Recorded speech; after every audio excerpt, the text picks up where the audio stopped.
देखें, यदि जमीन पर कोई कब्जा कर लिया है और आपके पास जमीन का कागजात है तो आखिर आपको करना क्या है। सबसे पहली बात देखें, ये जमीन का टुकड़ा है और ये जमीन पर जो है अवैध कब्जा है, जबरन कोई जो है वो कब्जा कर लिए हैं। अब कब्जा कर लिए, वो जमीन आपको देने को तैयार नहीं है। अब उनके पास जो भी कागजात हो, फर्जी कागजात हो या वो व्यक्ति जो है वो दबंग टाइप का व्यक्ति हो, कंडीशन कुछ भी है, आपके पास जमीन के अगर कागजात मौजूद हैं तो कागजात के आधार पर आप जमीन कैसे वापस प्राप्त कर सकते हैं, इसलिए कि आपकी जमीन है और आपकी जमीन आपसे कोई नहीं ले सकता है।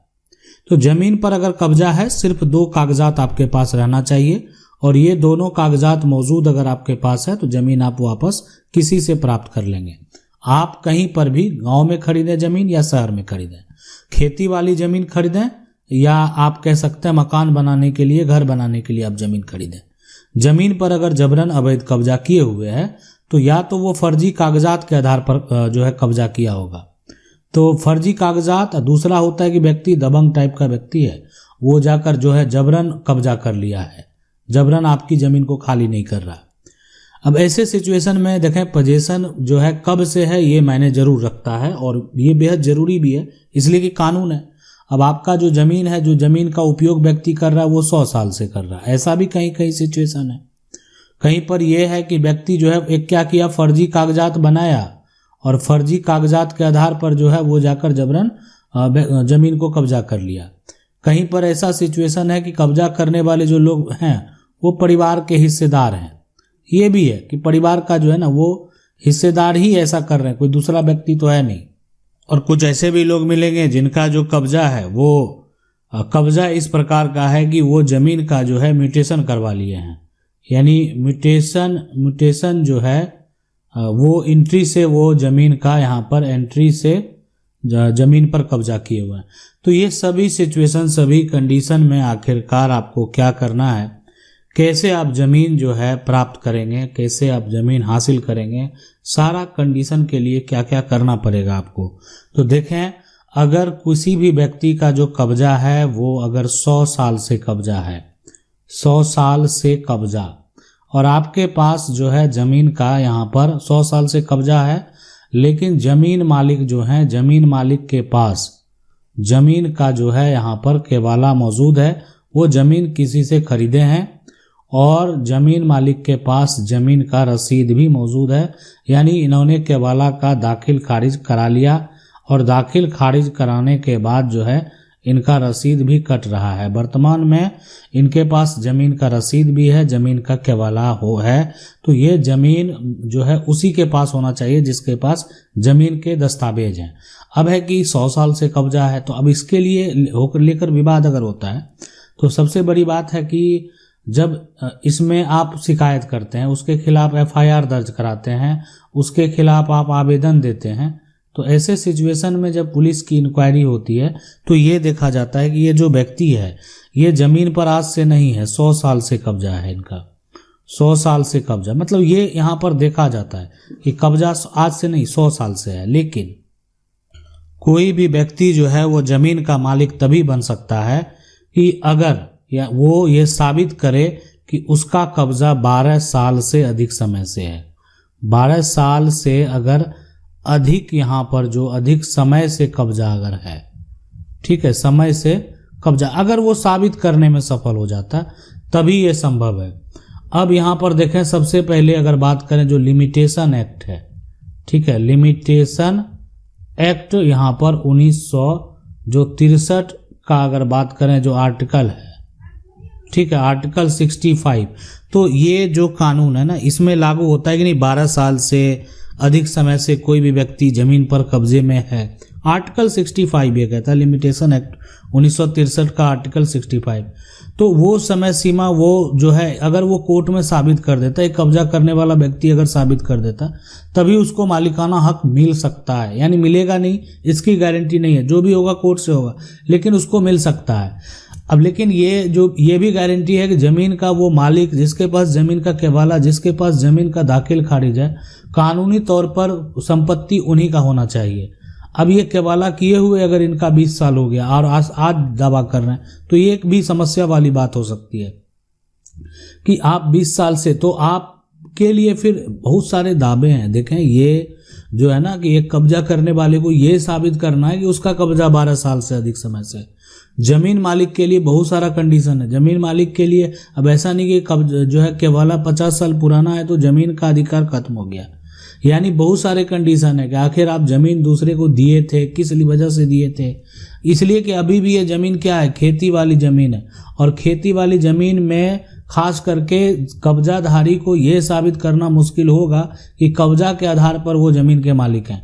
इसलिए कि उनका ये कब्जा जो है ना वो शांतिपूर्ण होना चाहिए, दखल में होना चाहिए, और ये सारा कुछ जमीन मालिक के विरोध में, एक तरह से जो जमीन मालिक ने किसी प्रकार का कोई कभी किसी तरह का विरोध नहीं किया, ये सारा सिचुएशन देखा जाता है, तब जो है कब्जाधारी के पक्ष में ये जजमेंट आ सकता है। अब आप बात करेंगे कि क्या सुप्रीम कोर्ट के फैसले हैं क्या कब्जेधारी के पक्ष में, तो फैसले हैं। आप ये फैसला जाएंगे हमारे प्लेलिस्ट में, आप वहां पर देखेंगे सुप्रीम कोर्ट का फैसला, वहां पर वो जजमेंट जाकर देख सकते हैं, पूरी स्टोरी जान सकते हैं कि आखिर कब्जाधारी के पक्ष में कब और कैसे फैसला दिया गया है, आखिर फैसला क्यों हुआ है। लेकिन ये भी फैसला देखेंगे, कोई व्यक्ति जमीन खरीद लिया, उसके पास जमीन का केवाला है और उसके पास जमीन का रसीद है, तो उसके पक्ष में फैसला आया है, उसको जो उसकी जमीन है वो जमीन वापस मिली है।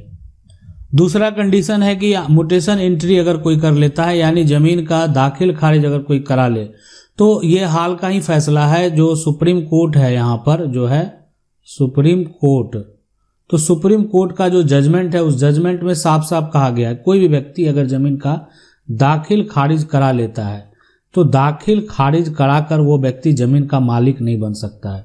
यानी ये दाखिल खारिज जो प्रक्रिया है ये सिर्फ जो है यहाँ पर राजस्व रिकॉर्ड में नाम दर्ज करने के लिए, राजस्व रिकॉर्ड में नाम दर्ज करने के लिए, और इस राजस्व रिकॉर्ड में नाम दर्ज करने से यहाँ पर जमीन का जो मालिकाना हक है ना, मालिकाना हक साबित नहीं होता है। ठीक है, साबित नहीं होता है, इस बात को आप समझ लें। ठीक है, तो ये जो जमीन है उस जमीन का मालिकाना हक जो है साबित करने के लिए आपके पास ऐसे दस्तावेज होने चाहिए जिससे आप जमीन का जो है टाइटल साबित कर सकते हैं। और ये दस्तावेज जमीन का खतियान हो सकता है, ये दस्तावेज जमीन की यहाँ पर रजिस्ट्री हो सकती है, ये दस्तावेज जमीन का वसीयत हो सकता है, ये दस्तावेज जमीन का यहाँ पर देखें तो गिफ्ट डीड हो सकता है। तो ये ऐसे दस्तावेज है जिससे ये साबित होता है कि आखिर इस प्रॉपर्टी का असली मालिक है कौन, और उसके साथ यानी उस दस्तावेज के साथ आपका जमीन का जो है दाखिल खारिज भी होना चाहिए। लेकिन कोई व्यक्ति क्या करता है, सिर्फ दाखिल खारिज करा लेता है, और दाखिल खारिज करा कर वो जमीन का मालिक समझ रहा है, वो सोच रहा है कि जमीन हमारी होगी, तो वो उसका जमीन नहीं होगा, कानूनी तौर पर उसका कोई भी मान्यता नहीं है। अब ऐसा होता है कि परिवार के लोग अगर कब्जा किए हुए हैं, ये भी एक सिचुएशन होता है कि परिवार के लोगों के द्वारा जो है ना, यहाँ पर लोगों के द्वारा कब्जा किया गया। तो ऐसे सिचुएशन में क्या होता है कि देखिए परिवार का लोग है, परिवार का उत्तराधिकारी वो है, परिवार का उत्तराधिकारी आप भी है। अब इसमें कोई जमीन है, ये आपके भाई ही कब्जा किए हुए या आपके चाचा ही कब्जा किए हुए, लेकिन ये जमीन जो है यानी खतियानी जमीन है, जो पूर्वज पैतृक संपत्ति है, दादा परदादा की जमीन है, लेकिन उनके हिस्से में ये जमीन का टुकड़ा है। लेकिन आप कहेंगे बंटवारा हुआ नहीं तो हिस्सा कहाँ से होगा, लेकिन इस जमीन को ये बरसों से यूज कर रहे हैं, इनका इस जमीन पर जो है दखल है, आपके जो भाई हैं उनका चाचा है, लेकिन आपका कहना है इसमें मेरा भी हक होना चाहिए। तो ऐसे सिचुएशन में देखिए परिवार के लोगों के द्वारा जो व्यक्ति पोजीशन कायम है तो वो कभी भी कब्जा के आधार पर मालिक नहीं बन सकते हैं, कब्जा के आधार पर मालिक नहीं बन सकते, आधार पर मालिक यानी वो कब्जा के आधार पर कोई दावा कर भी नहीं सकते हैं। इसलिए नहीं कर सकते हैं कि यहाँ पर वो जमीन पर कायम है, वो उन्हीं की जमीन है, उन्हीं की पैतृक जमीन है, और उस जमीन के सभी उत्तराधिकारी अगर जमीन का बंटवारा नहीं हुआ और बंटवारा रजिस्टर्ड नहीं हुआ तो ऐसे सिचुएशन में सभी उत्तराधिकारी यानी सभी हकदार जो हैं, जो भी सभी हकदार हैं, तो वो दावा कर सकते हैं, उनका कानूनी दावा होगा। और कोई हकदार अगर वो चाहे कि हम अपनी जो संपत्ति है उसको प्राप्त कर लें, अपना शेयर प्राप्त कर लें, तो उस जमीन के टुकड़े में अपना वो शेयर प्राप्त कर सकते हैं। लेकिन अब है कि जो भी शेयर है, जो भी हक है, आप अगर सोच रहे हैं कि उसको वंचित कर देंगे उससे, तो ये भी संभव नहीं है।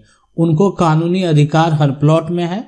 अब कोई प्लॉट बड़ा है या कोई प्लॉट अगर कहीं कीमती है, आपका बंटवारा नहीं हुआ, आप बोले पहले मौखिक बंटवारा हो गया था, तो मौखिक बंटवारा हो गया था तो कानूनी तौर पर मौखिक बंटवारा का कोई मान्यता नहीं है।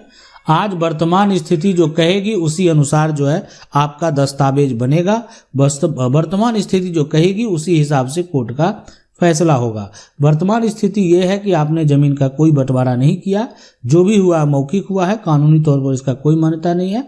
कोई भी हकदार जो है वो फिर से बंटवारा कर सकता है। तो जमीन पर कब्जा है, खाली करवाना चाहते हैं तो दो कागजात तो बेहद महत्वपूर्ण है। एक कागजात वो होता है कि जिससे हम प्रॉपर्टी का टाइटल साबित कर सकें, और दूसरा कागजात होता है यानी उसका म्यूटेशन का, ताकि आप सरकार को राजस्व भी दे रहे हैं उस टाइटल के डॉक्यूमेंट के अनुसार। ये दोनों कागजात बेहद महत्वपूर्ण है। एक तो ऐसा कागजात जिससे आप टाइटल साबित कर देंगे, जैसे खतियान, रजिस्ट्री, वसीयत, गिफ्ट डीड, ये अन्य डॉक्यूमेंट है, और उसी के आधार पर अगर आपका जमीन का म्यूटेशन, कोर्ट का डिक्री भी एक ऐसा डॉक्यूमेंट है जिससे प्रॉपर्टी का टाइटल साबित होता है। अगर आपके पास आपके फेवर में जजमेंट है तो जजमेंट आपका सबसे ऊपर है, सबसे एक महत्वपूर्ण दस्तावेज है, और उस आधार पर आप भी आप म्यूटेशन करा सकते हैं, दाखिल खारिज करा सकते हैं। तो दाखिल खारिज भी जरूरी है, और साथ में जो आपके पास टाइटल के लिए डॉक्यूमेंट है वो भी जरूरी है। और टाइटल का डॉक्यूमेंट है फिर भी आप प्रॉपर्टी के मालिक हैं, लेकिन सिर्फ आपके पास म्यूटेशन से संबंधित दस्तावेज है तो आप प्रॉपर्टी के मालिक नहीं हैं। तो यही है पूरा नियम और कानून। आशा करते हैं वीडियो अच्छा लगा होगा। वीडियो को लाइक जरूर कर दें। चैनल को पहली बार देख रहे हैं, सब्सक्राइब करके जो बेल आइकन है उसको जरूर दबा लें। मिलते हैं अगले वीडियो में, तब तक के लिए जय हिंद।